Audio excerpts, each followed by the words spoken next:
Hello दोस्तों, कैसे हैं आप लोग। उम्मीद है सभी लोग बहुत अच्छे होंगे और आप लोगों की पढ़ाई भी बहुत बेहतर तरीके से चल रही होगी। आइए अपने टॉपिक पे आते हैं। हिंदी का सेगमेंट हम लोगों का चल रहा है, जिसमें हम लोगों ने शब्द और पदों के बारे में पढ़ना शुरू किया था और जिसमें हम लोगों ने देखा कि जो पद होते हैं, पदों के कितने भेद होते हैं। कुल मूल रूप से 4 प्रकार के, वैसे देख अवयव को भी ले लेंगे तो 5 प्रकार के भेद होते हैं, जिनमें संज्ञा, सर्वनाम, विशेषण, क्रिया और अव्यय 5 प्रकार के हैं, जिनमें हम लोगों ने संज्ञा के बारे में पूरी डिटेल से पढ़ लिया अच्छी तरीके से। संज्ञा कितने प्रकार की होती है, इसके बाद में संज्ञा पर किनका प्रभाव पड़ता है, संज्ञा का रूप किन कारणों से परिवर्तित होता है, तो लिंग वचन कारक का जो प्रभाव पड़ता है उसके बारे में भी हम लोगों ने देख लिया। और हम लोगों ने देखा कि लिंग जो है 2 प्रकार के होते हैं, स्त्रीलिंग पुल्लिंग देखा। फिर हमने वचन को भी देखा, एक वचन, 2 बहुवचन, इनके बारे में क्या क्या इंपॉर्टेंट है, सेंटेंस के करेक्ट करने में इनकी क्या महत्वपूर्ण भूमिका है, कौन से शब्द ऐसे हैं जो एक वचन में ही यूज होते हैं और कौन से शब्द बहुवचन में यूज होते हैं।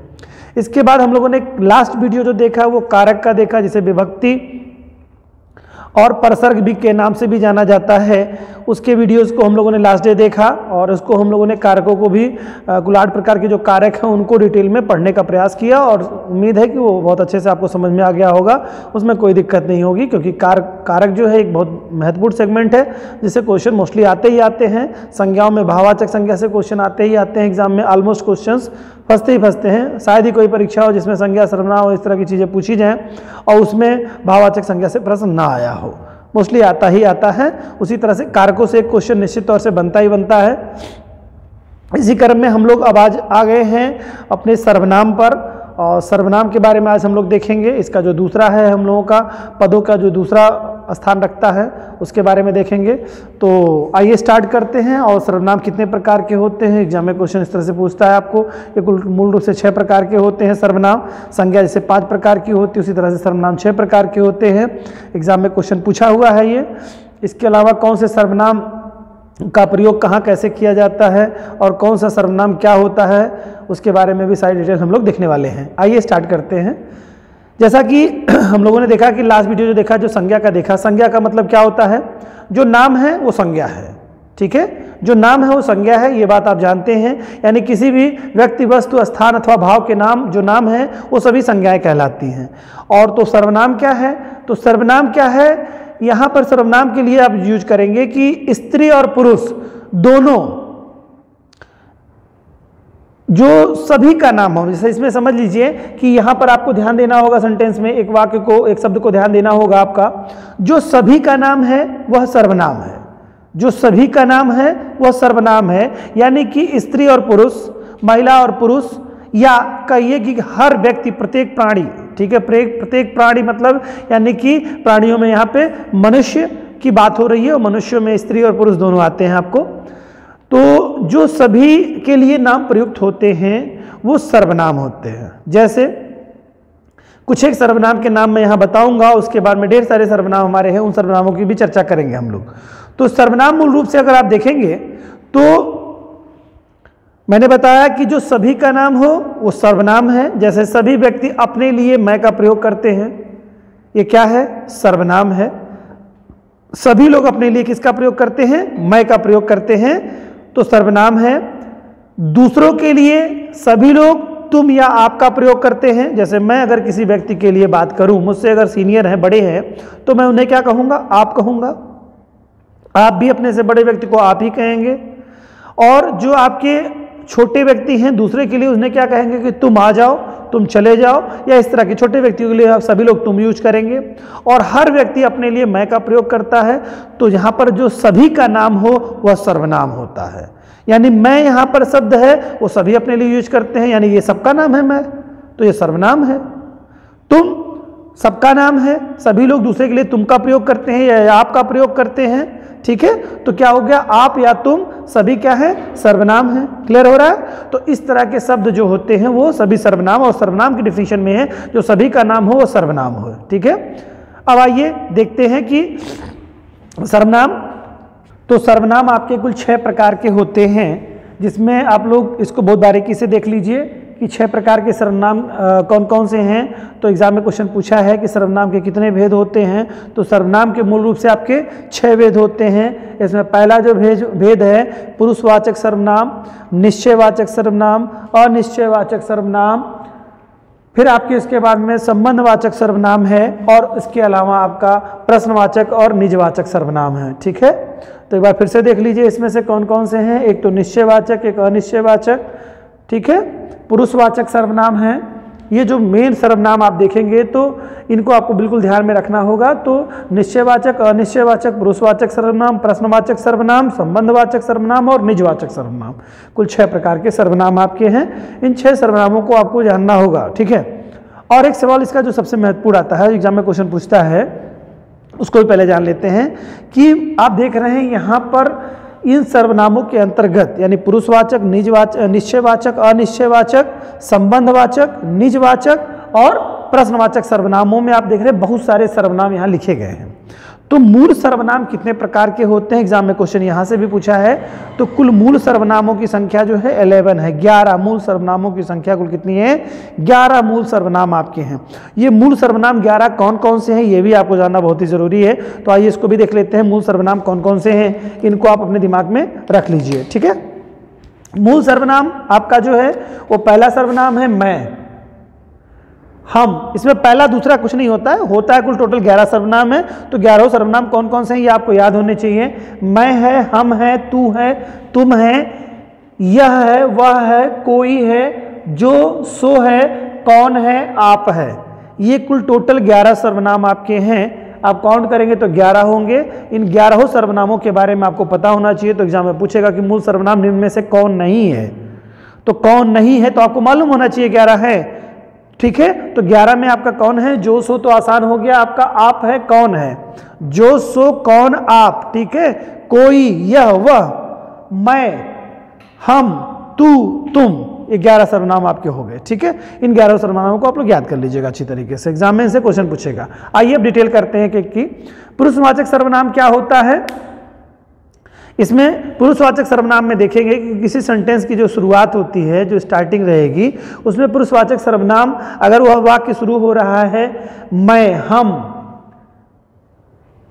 हमारा, हमें, मेरा, तुमको, तुझे, तेरा, तमाम सारे जो शब्द लिखे हुए हैं, वह, यह, ये, इन, उन, उनको, उनसे, इन्हें, उन्हें, इनसे, इससे, उसको, वे लोग, ये लोग, आप लोग, तमाम सारे जो शब्द आपके मिल रहे हैं, इनसे अगर किसी शब्द की स्टार्टिंग हो रही है तो वह पुरुषवाचक सर्वनाम के अंतर्गत आपका आएगा। ठीक है, तो ये तो था आपका पुरुषवाचक सर्वनाम में। पुरुषवाचक सर्वनाम जो है 3 भेद होते हैं। एक तो उत्तम पुरुष होता है, मध्यम पुरुष होता है और तीसरा अन्य पुरुष होता है।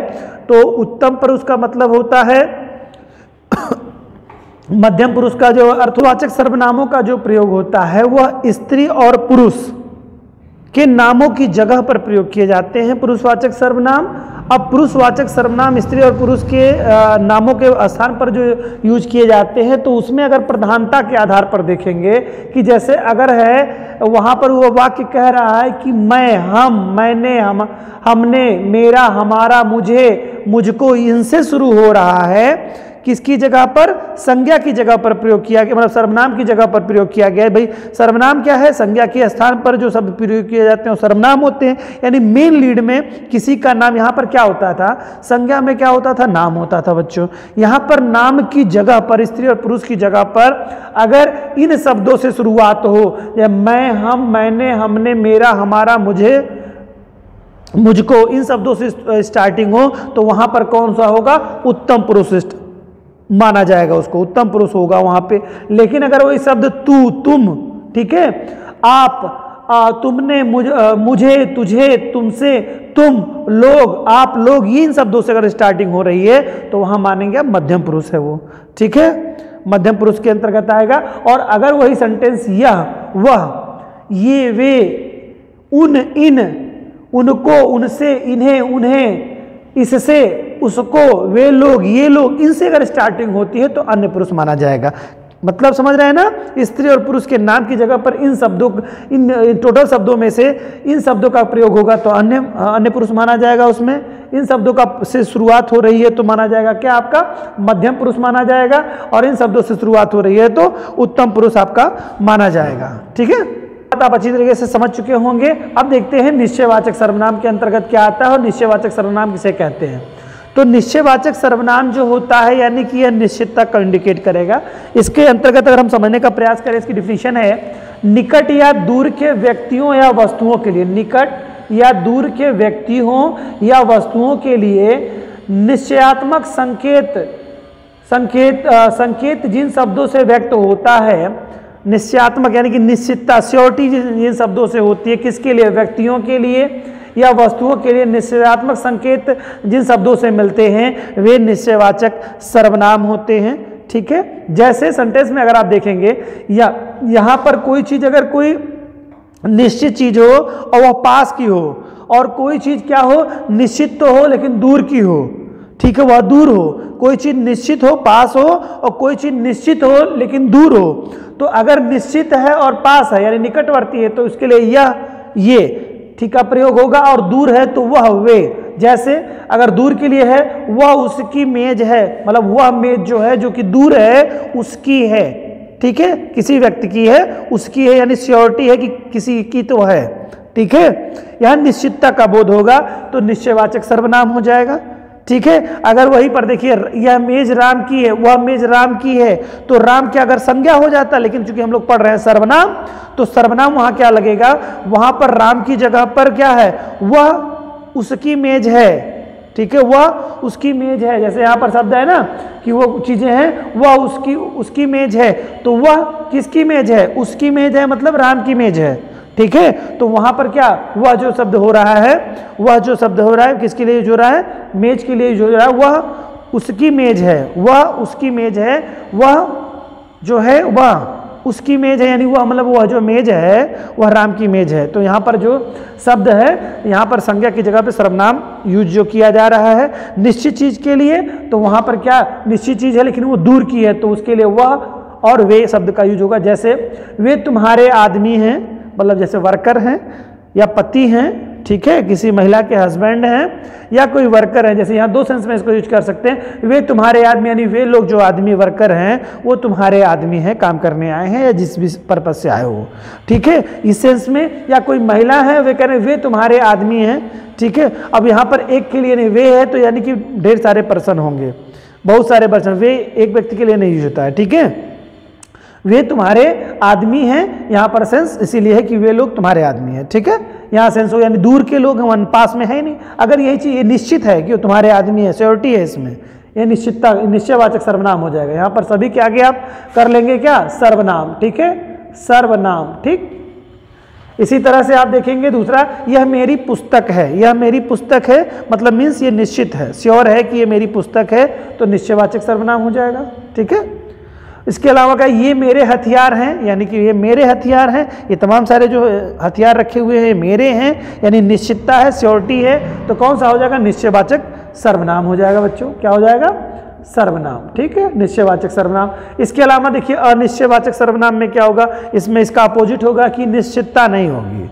क्या होगा, श्योरिटी नहीं होगी। जिन सर्वनाम शब्दों से किसी निश्चित वस्तु का बोध नहीं होता है उसे अनिश्चयवाचक सर्वनाम के नाम से जाना जाता है, जिसे निश्चितता ना हो। इसका जो पहचान है, यानी प्राणी बोधक अगर है तो उसमें कोई का प्रयोग होगा, और अगर वस्तु बोधक है तो कुछ का प्रयोग होगा। तो जैसे यहाँ पर देखो, उसने कुछ नहीं लिया, तो उसने कुछ नहीं लिया, तो यहाँ पर उसने लगा है कुछ नहीं है, तो यानी कि कोई वस्तु, यानी कि कोई प्रोडक्ट है, कोई चीज़ है, यहाँ पे इंसान तो है नहीं, तो कुछ नहीं लिया, इसका मतलब कोई भी सामान नहीं लिया, यानी वस्तु है वो, तो उसके लिए किसका प्रयोग होगा, कुछ का। देखिए वस्तु बोधक होगा तो कुछ का प्रयोग होगा। ठीक है, और अगर प्राणी बोधक है तो कोई का प्रयोग होगा। कोई आ गया तो क्या करोगे, कोई आ गया यानी कि व्यक्ति, कोई इंसान आएगा ना, तो वहां पर क्या प्राणी बोधक होगा, तो कोई क्या लगेगा, उपसर्ग का प्रयोग किया जाएगा, सॉरी सर्वनाम का प्रयोग किया जाएगा। ठीक है, कोई सर्वनाम यहाँ पर है, तो इसका मतलब क्या है, ऐसे भी आप समझ लीजिएगा, अगर कोई सेंटेंस कोई सर्वनाम से शुरू हो रहा है तो आप तुरंत समझ लीजिएगा कि अनिश्चयवाचक है, क्योंकि कोई अनिश्चयवाचक सर्वनाम में ही यूज होता है। ठीक है, कुछ अनिश्चयवाचक सर्वनाम में, कोई और कुछ, किस कौन सा सर्वनाम, कोई सेंटेंस अगर प्रयोग किया जा रहा है वहां सर्वनाम कोई और कुछ लगा हुआ है तो अनिश्चयवाचक सर्वनाम होगा। कुछ होगा तो मतलब निर्जीव वस्तुओं के लिए यूज होगा, सजीव वस्तुओं के लिए जो यूज होगा वह क्या होगा, कोई होगा। ठीक है, सजीव व्यक्तियों के लिए होगा यानी प्राणियों के लिए, सजीव यानी कि प्राणी कोई है, ठीक है, उसके लिए क्या कोई शब्द यूज होगा, और निर्जीव के लिए वो क्या होगा, कुछ शब्द का प्रयोग होगा।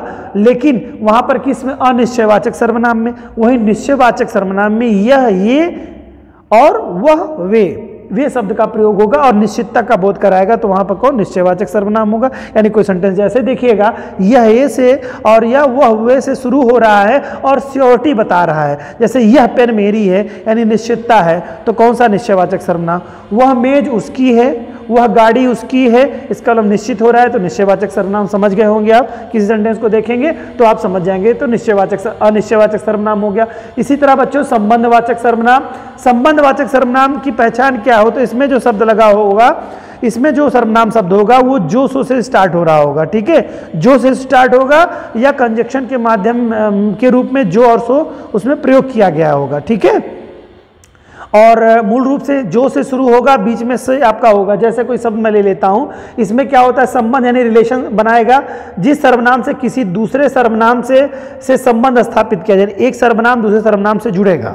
ठीक है, एक सर्वनाम दूसरे सर्वनाम से संबंध स्थापित करता हो अगर किसी वाक्य में, उसे संबंधवाचक सर्वनाम कहा जाता है। यानी दो सर्वनामों के मध्य में संबंध, दो सर्वनामों के मध्य में से यहाँ जो और सो के बीच में संबंध हो जाएगा। अब क्या होगा, जैसे जो आया है सो जाएगा, जो आया है सो जाएगा, यह अकाट्य सत्य है। ठीक है, अब इसका मतलब क्या है, जो, देखिए एक सर्वनाम यहाँ लगा, जो आया है, ठीक है, सो जाएगा यानी सेंटेंस को जोड़ने का काम कर, जो आया है सो जाएगा यानी एक सर्वनाम दूसरे सर्वनाम से संबंध स्थापित कर रहा है, तो जो आया है सो जाएगा।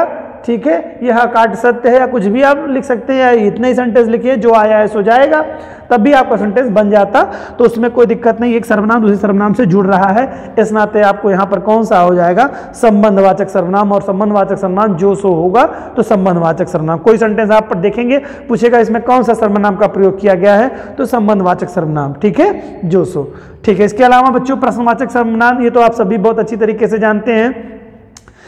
इसको भी दो भागों में बांटा गया है, एक तो क्या प्राणिबोधक और दूसरा वस्तुबोधक। ठीक है, एक प्राणिबोधक होगा तो कौन या कौन कौन, जैसे कौन आया या कौन कौन आया। ठीक, यह शब्द अगर यूज होगा तो व्यक्ति, किसी व्यक्ति के लिए यूज हो रहा होगा। ठीक है, इसके अलावा अगर है क्या और या उसकी जगह पर क्या क्या, दो बार क्या हो। ठीक है, इसी तरह से कौन कौन हो या कौन कौन जाएगा, जैसे मान लो कहीं जाना है, कौन कौन जाएगा, ये प्रश्न पूछने का काम हो रहा है ना, या कौन जाएगा या कौन कौन जाएगा। ठीक है, तो ये कौन सा प्राणिबोधक हो रहा है ना, यानी व्यक्ति होंगे कोई, और क्या या क्या क्या आया, जैसे कोई क्या आया या क्या क्या आया। ठीक है, तो ये सब क्या हो जाएगा, वस्तुबोधक। तो इस प्रश्न में क्या है, इसका प्रश्नवाचक में प्रश्न करने के लिए प्रयुक्त होने वाले सर्वनाम, प्रश्न करने के लिए, क्वेश्चन पूछने के लिए प्रयुक्त करने वाले सर्वनाम जो होते हैं वो कौन से, प्रश्नवाचक सर्वनाम होते हैं। इनके बारे में मैंने आपको बताया, अगर प्राणिबोधक है तो कौन या कौन कौन का यूज होगा, और वस्तुबोधक है तो क्या या क्या क्या यूज होगा। जैसे मैं बता रहा हूं आपको, कौन आया था, तो कौन आया था बेटा, कौन हो गया, कोई व्यक्ति रहे होंगे ना, कोई पर्सन रहे होंगे, तो इसका मतलब क्या है, वो सजीव है, जीव है वो। तो कौन आया है, यहाँ पे कौन सा कारक चिन्ह लग गया, मतलब कौन सा सर्वनाम लग गया, कौन सर्वनाम लग गया, तो कौन सर्वनाम किसके लिए लगता है, व्यक्ति के लिए लगता है, किस वजह में, प्रश्नवाचक वाक्य में लगता है। ठीक है, प्रश्नवाचक सर्वनाम हो गया आपका। ठीक है, उसी तरह से दूध में क्या गिरा, गिर पड़ा, तो दूध में क्या गिर पड़ा, तो इसका मतलब क्या है, कोई चीज, कोई वस्तु होगी। ठीक है, या कोई जीव होगा, गिर पड़ा होगा, तो उसमें से क्या, दूध में क्या गिर पड़ा, तो इसमें कुछ सेंस यहाँ पर आपको समझिए कि कोई चीज ऐसी गिर गई है जो दूध में गिर पड़ी है, तो क्या गिरने का सेंस है। ठीक है, या क्या लाए हो। ठीक है, ठीक है, क्या लाए हो, तो कोई सेंस जब इस तरह से हो जाए तो आप इस तरह से कहेंगे, उसमें से कौन, प्रश्नवाचक सर्वनाम हो जाएगा। तो प्रश्नवाचक सर्वनाम में क्या का प्रयोग निर्जीव के लिए होगा और सजीव के लिए होगा आपका कौन का प्रयोग। ठीक, ओके। इसके अलावा बच्चों निजवाचक सर्वनाम है। निजवाचक सर्वनाम का क्या मतलब होता है, यानी कि जो सर्वनाम स्वतः के लिए प्रयोग किया गया हो, किसके लिए, स्वयं के लिए, अपने आप के लिए प्रयोग किया गया हो, किसके लिए, अपने आप के लिए, स्वतः के लिए, स्वयं के लिए या खुद के लिए प्रयुक्त किया गया सर्वनाम, कौन सा सर्वनाम होता है आपका, निजवाचक सर्वनाम होता है। जैसे आप बता सकते हैं कि यह काम मैंने आप ही कर लिया, यह काम मैंने आप ही कर लिया। अगर यहां पर देखेंगे यह काम मैंने आप ही कर लिया, सेंटेंस लिया हमने, यह काम हमने या मैंने आप ही कर लिया, आप कर लिया या आप ही कर लिया, ठीक है। तो यहां पर बच्चों जो आप शब्द यूज हो रहा है यहां दूसरे के लिए नहीं, सेल्फ के लिए यूज हो रहा है, आप ही कर लिया। जैसे मैंने ये कपड़े या ये खाना या ये बुक या जो भी टारगेट टास्क था, आपने वो कार्य स्वतः से कर ली बिना किसी के सहयोग से। तो इसका मतलब जैसे मैंने गाड़ी चलानी आप सीख ली, ठीक है। तो यहां पर स्वतः, यहां आपका जो सेंस लग रहा है सेल्फ सीख ली, ठीक है। तो जिन शब्दों से, वाक्यों से, जिन सेंटेंसों के वाक्यों से आपका जो इंडिकेट हो वो स्वतः के लिए हो, खुद के लिए हो, ठीक है। स्वतः के लिए, स्वयं के लिए, खुद के लिए, अपने आप के लिए, ये सब बात एक ही है, शब्द एक ही है। इसमें बहुत सारे शब्दों का नाम मैंने लिख लिया। खुद के लिए अगर प्रयोग किया जाने वाला, खुद की जगह पर अपने आप के लिए अगर प्रयोग किया जा रहा है आप, तो वहां पर कौन सा होगा, वह निजवाचक सर्वनाम होगा, ठीक है। तो इस तरह से आपने देखा कि कुल सर्वनाम 6 प्रकार के होते हैं, मूल सर्वनामों की संख्या 11 प्रकार की होती है। और ये जो 6 सर्वनाम आपके हैं, पुरुषवाचक आपका सर्वनाम जो आपका है, निश्चयवाचक, अनिश्चयवाचक, संबंधवाचक, इसके अलावा प्रश्नवाचक और इसके अलावा निजवाचक जो सर्वनाम आपके हैं, कुल 6 प्रकार के जो सर्वनाम हैं, इनके क्या क्या भेद है और किस तरह से इनका बिहेवियर होता है। एग्जाम में क्वेश्चन सेंटेंस दे देगा और सेंटेंस में पूछेगा कि निम्न में से ये कौन सा सर्वनाम इसमें यूज किया गया है, ठीक है, या किस सर्वनाम की क्या विशेषता होती है, वो क्वेश्चन आपसे पूछ सकता है एग्जाम में। तो उम्मीद है कि ये आपको अच्छे से समझ में आ गया होगा, इससे कोई क्वेश्चन आपका छूटेगा नहीं। और मूल सर्वनामों की संख्या 11 है, उन 11 मूल सर्वनामों को आपको याद रखना होगा। एग्जाम में पूछ सकता है कि इनमें से मूल सर्वनाम कौन से नहीं हैं। मैंने यहां आपको बता दिया, एक बार फिर से मैं बता दे रहा हूं आपको, मैं, हम, तू, तुम, यह, वह, कोई, जो, सो, कौन, आप, ये इतने जो सर्वनाम आपके हैं, ये कुल टोटल 11 सर्वनाम है और मूल सर्वनामों की संख्या 11 है। वैसे देखा जाए सारे सर्वनाम आपके हैं, जितने भी सर्वनाम यहाँ पर लगे हैं सारे सर्वनाम है, लेकिन मूल सर्वनामों की संख्या 11 है आपकी। तो आशा है कि ये वीडियो आपके लिए काफ़ी सिद्ध हुआ होगा और आपको काफ़ी अच्छी समझ बन गई होगी आपकी सर्वनाम के प्रति भी। अगला जो हम लोगों का टॉपिक है वह विशेषण का है, जो कि हम लोगों ने पहले ही वीडियो में विशेषण विशेष वाले टॉपिक में पढ़ लिया है, तो आप लोग वहाँ से उसको देख लीजिएगा। इसके बाद हम लोग क्रिया के बारे में देखेंगे कि क्रिया के कितने भेद होते हैं, क्रिया किसे कहते हैं और कौन सी क्रिया सार्थक है, निरर्थक है, तमाम सारी ऐसी क्रियाएँ हैं, उनके बारे में देखेंगे। और मिलते हैं फिर नेक्स्ट वीडियो में। तब तक के लिए दोस्तों अच्छे से पढ़िए, हिंदी पे भी एक अच्छी कमांड अपनी बनाते रहिए और निश्चित तौर से एक दौर आएगा, एक समय आएगा कि जब एक अच्छी समझ हमारी बन जाएगी। और हम लोग चूँकि कंटिन्यूसली रूटीन वे में क्लासेज अपने कर रहे हैं, तो हमारा सारे टॉपिक भी क्लियर होते चले जा रहे हैं। उम्मीद है कि आप लोगों के लिए बहुत हेल्पफुल हो रही होंगी हम लोगों की क्लासेस। सारी क्लासेस को देखिए। अगर ईमानदारी से कुछ करना चाहते हैं बच्चों, तो हमारे चैनल पे जो सिस्टमेटिक वे से क्लासेस दी जा रही हैं, जो बच्चे नए हैं या जो भी सीनियर हैं, वो क्रमबद्ध तरीके से पढ़ेंगे तो उम्मीद है कि वो ज़रूर सफलता को प्राप्त करेंगे। ठीक है दोस्तों, मिलते हैं नेक्स्ट वीडियो में, तब तक के लिए जय हिंद।